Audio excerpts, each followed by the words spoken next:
back to Darwin Núñez. This is the footballer he is. He's not going to change. But what a footballer we have on our hands. I can't think of many in my time watching the Reds who delight and frustrate in such equal measure in the space of 10 minutes. One of my biggest issues, right, is I love them all. Even the ones who aren't great. And I can't ever see their faults. It's a bit of a problem. But even for me, like, I can see there are one or two elements in his play that might be problematic. Like, he's an absolute head the ball. Yeah. And it's often said about certain players that if they have time to think, that's when they normally fuck it up. And I think the ball came to him and he just instinctively puts it away. And I think the more we can put him in situations where he can be instinctively on the ball, I think it'll be much better for everybody else. I don't think he's got a long-term career at Liverpool. No. I never want anything to be sold until somebody says to me, like, for it. Everyone's talking about Isaac at the moment, aren't they? And so that's the type of thing I'm into.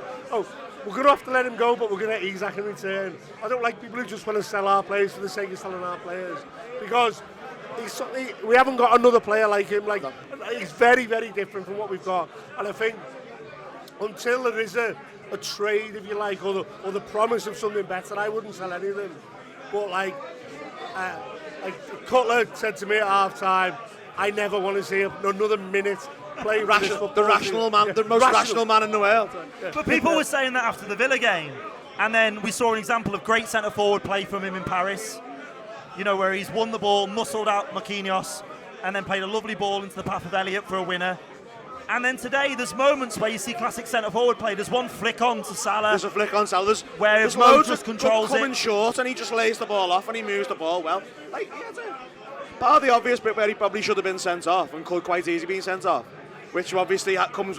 It's a huge asterisk on the side of it, isn't it? But I thought he played reasonably well. I thought the first half he didn't really have any opportunity to do a great deal, and he had a couple of half chances. There's one where Curtis Jones almost took it off his head. There's one where Jones gets a nick on it and just heads it, and he has to readjust and can't get over the top of it. I just thought he was all right. Ultimately, he offers something that none of the other strikers offer, and you've sort of just got to take the rough with the smooth. I think that's basically like 19 starts from this season, and I think we've won 17 of those games. One of the others was Newcastle away, where he was terrible, but ultimately we lose the point because of a last minute thing.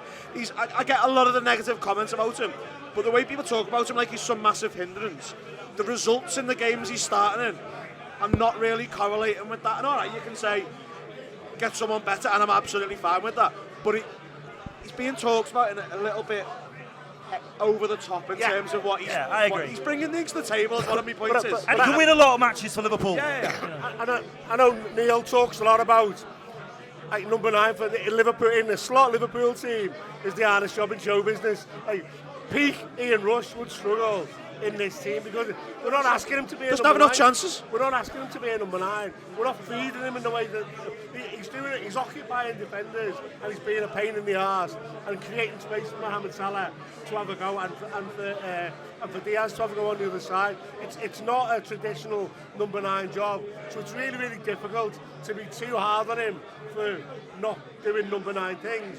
Well, please stop trying to fucking hit people and please stop trying to... Stop kicking people. It's a good start. It's a mental thing, and I think that's part of his biggest problem. He's sometimes down here, he's sometimes up there. I just like him in the middle. I think he'd be a much better footballer if he was consistently here than opposed to down here and up there.